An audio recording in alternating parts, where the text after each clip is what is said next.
Coach हाँ sir, क्या क्या इशू हुआ है, किस लिए आप लोग यहाँ पर आए? नमस्कार, मी सुभाष नलावडे आहे. या 69 वार्डाचा शाखा प्रमुख इथला स्थानिक. आणि माझ्याकडे साधारणतः 10-10:30च्या दरम्यान एक कॉल आला होता. आमचे जे इतर विभागाचे जे पदाधिकारी आहेत त्यांच्यामार्फत एक कॉल आला होता की काही 2 लहान मुली आहेत ज्या 18 वर्षाच्या आतमधल्या आहेत आणि त्यांनी काहीतरी थोडंसं कुठल्यातरी हॉटेलमध्ये गेल्या होत्या. त्यांनी काहीतरी मला थोडं ड्रिंक्स केलं असेल आणि त्या दरम्यान त्यांना थोडंसं त्रास झाला आणि तो त्रास एवढा वाढला की त्यांना श्वासोच्छ्वास घेण्याचाही प्रॉब्लेम व्हायला लागला. तर त्यांना मग तात्काळ तिथून कुठल्या तरी वाहनाने सुपर हॉस्पिटल जे आमच्या इथे स्थानिक आहे महानगरपालिकेचं, त्या ठिकाणी त्यांना ॲडमिट करण्यासाठी घेऊन आलेले आहेत. आणि मी आत्ता आतमध्ये जाऊन बोलून आलो डॉक्टरांशी. तर त्यांच्यावर असं दिसतं आहे की त्यांनी थोड्याफार प्रमाणामध्ये किंवा काही एक जे आहे त्यांनी थोडं जास्त प्रमाणामध्ये अल्कोहोल घेतलेलं आहे आणि त्याच्यामुळे तिला त्याचा त्रास होतो आहे.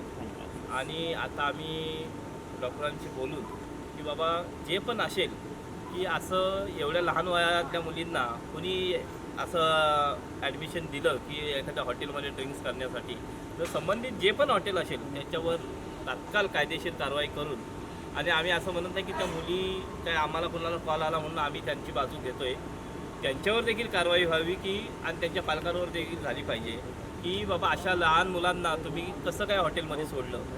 आपल्या लहान मुलांची काळजी आपणच घेतली पाहिजे. म्हणजे शालेय शिक्षण असेल किंवा महाविद्यालयीन शिक्षण घेत असतील, पण आमची अशी इच्छा आहे की जी तरुण पिढी अशी व्यसनाधीन होते त्याला कुठे ना कुठेतरी आला बसला पाहिजे. आम्ही आत्ता हॉस्पिटल प्रशासनाशी बोललो आहे आणि तात्काळ या विषयात गांभीर्याने दखल घेत त्या दोन्ही जी लहान मुली आहेत त्यांना ॲडमिट करून घ्या अशी आम्ही त्यांना विनंती केली आहे.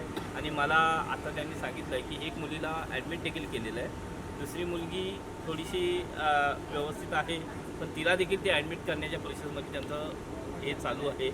आणि आमचं अशी इच्छा आहे की त्या दोन्ही मुली यापुढे व्यवस्थित होऊन त्यांच्या घरी व्यवस्थित जाव्यात आणि पालकांनी त्यांच्यावर लक्ष ठेवून की त्यांचं पुढचं आयुष्य जे असेल ते त्यांनी चांगलं व्हायला पाहिजे, एवढीच आमची अपेक्षा आहे.